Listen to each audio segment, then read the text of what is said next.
یہ فرینڈلی جو معاہدہ ہوا ہے یہ سوات میں اور یہ سارا جو معاملہ ہو رہا ہے، آپ کا خیال ہے کہ یہ ان کو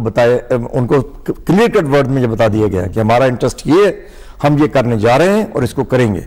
یہ علیحدہ بات ہے کہ وہ اپنی کوششیں جاری رکھیں گے. انفیکٹ بش صاحب جو ہیں وہ اپنے الیکشن کی خاطر اس ایک آدمی کو قائم دائم رکھنا چاہتے ہیں کہ اس وقت تک یہ کسی طرح کا اس کو گھسیٹ کر ساتھ لیتے. میری بات ہو رہی تھی امریکنز کچھ جرنلسٹ کے ساتھ بھی، تو انہوں نے اس تاثر کو بالکل رد کیا. انہوں نے کہا کہ جنرل مشرف صاحب جو ہیں وہ امریکن الیکشن میں صدر بش یا ان کی پارٹی کو کوئی مدد نہیں دے سکتے، کیونکہ وہاں پہ لوگوں کو پتہ چل چکا ہوا ہے کہ یہاں پہ کیا سچویشن ہے. تو اس لیے یہ کہنا کہ جی صدر مشرف کی وجہ سے صدر بش کی پارٹی الیکشن جیت جائے گی، میرا خیال ہے کہ یہ آپ کی بالکل صحیح بات ہے کہ نہ تو یہ وہاں جا کر ان کو کوئی دھاندلی کی طریقے بتا سکتا ہے،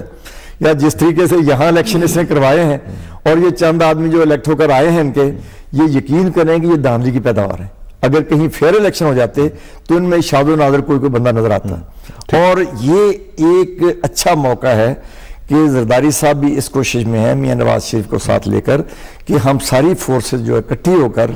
اور یہ نہ صرف کانسٹیٹیوشن کو اپنی اصلی شکل میں بحال کریں، نہ صرف مری ڈکلیریشن کے تحت عدلیہ کو، اس میں دو رائے میں بتانا چاہتا ہوں کہ واقعی یہ بات ایک اختلافی بات بن گئی کہ ججز کو کس طرح بحال کیا جائے. اس میں تمام جید جو وکلاء حضرات ہیں ان کی دو رائے ہو گئی. یہ بات اس میں کوئی شک نہیں ہے کہ parliament is the final authority جس نے انڈیمنیفائی کرنا ہے، چاہے وہ ایوب تھا، چاہے یحییٰ تھا، چاہے ہاں جو وہ کہہ رہے تھے، چاہے وہ ضیاء الحق تھا، چاہے مشرف ہے، جنہوں نے جتنی امینڈمنٹس اپنی مرضی سے کی الٹیمیٹلی اس وقت تک وہ اس پر کانسٹیٹیوشن کا حصہ نہیں بن سکی جب تک کہ پارلیمنٹ نے اس کو ریٹیفائی نہیں کر دیا 2/3 میجارٹی سے. اب بھی یہ بات جو ہے جب تک 2/3 میجارٹی اس کو ریٹیفائی نہیں کرتی، وہ صرف کتاب میں ایک پرنٹ کر دینے سے وہ دستور کا حصہ نہیں بن جاتا. وہیں صاحب آپ ذرا وہاں کی سچویشن کے بارے میں آپ سے بات کرنا چاہوں گا، جو ANP کا میجر کنسرن ہے وہاں پہ NWFP کا. اس میں ہم دیکھ رہے ہیں کہ آپ نے سوات میں معاہدہ کر لیا ہے اور اس علاقے میں آپ نے شریعت نافذ کرنے کا بھی مطالبہ جو تھا وہ پورا کر دیا. پہلے آپ MMA کو کرٹیسائز کرتے تھے کہ جی آپ نے شریعت نافذ کرنی ہے، آپ نے یہ کر دیا ہے، اب آپ وہی کام خود کر رہے ہیں. مجھے صرف اتنا یہ بتائیں کہ باقی علاقوں میں بھی اسی طرح شریعت نافذ کریں گے یا صرف سوات تک ہی محدود رکھیں گے؟ میں واضح طور پہ یہ بات بتاتا چلوں کہ یہ جو معاہدہ ہوا ہے، یہ دو معاہدے ہوئے ہیں. ایک تو یہ 21 تاریخ کو، اور اس سے پہلے صوفی محمد اور ان کے دوسرے داماد فضل اللہ، یہ مالا کانڈر، یہ ڈسٹرکٹ کا معاہدہ ہے. تو یہ جو معاہدہ ہے، یہ جو شریعت نافذ کرنے کا مسئلہ ہے نا،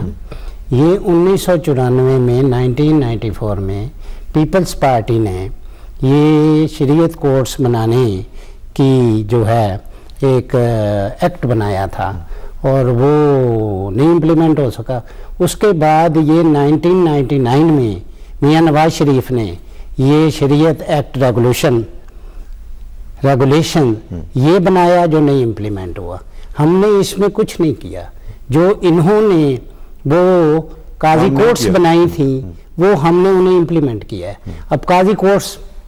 کے ساتھ ایک بہتر آپشن سمجھتے تھے. میں عرض کر رہا ہوں نا، ایک معاون قاضی ہوگا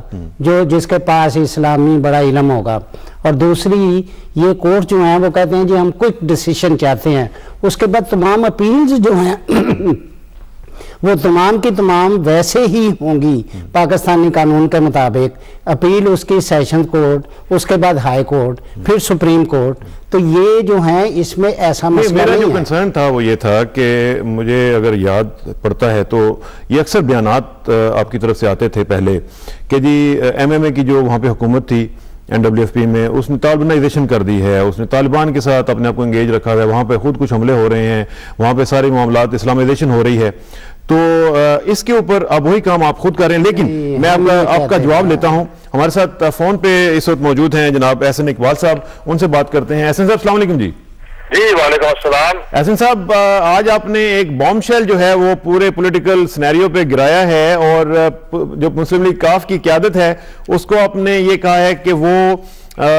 مختلف ٹیپ سکینڈل جو ہے وہ سامنے آیا ہے، اس میں خاص طور پہ چودھری پرویز الہی صاحب کا اپنے نام لے کر کہا کہ وہ اس میں انوالوڈ ہیں. تو اس پہ انہوں نے تو ابھی تک جو ابھی ان کی سٹیٹمنٹ آئی ہے انہوں نے اس کو کیٹیگوریکلی ڈینائی کیا ہے. آپ کیا کہیں گے اس حوالے سے؟ جی ہم نے جب ہمیں یہ موصول ہوئی ٹیپ، یہ پیکٹ کے اندر یہ ٹیپ موصول ہوئی تو اس کو ہم نے بار بار تحقیق کر کے اور اس کی تسلی کر کے جب ہمیں یہ یقین ہو گیا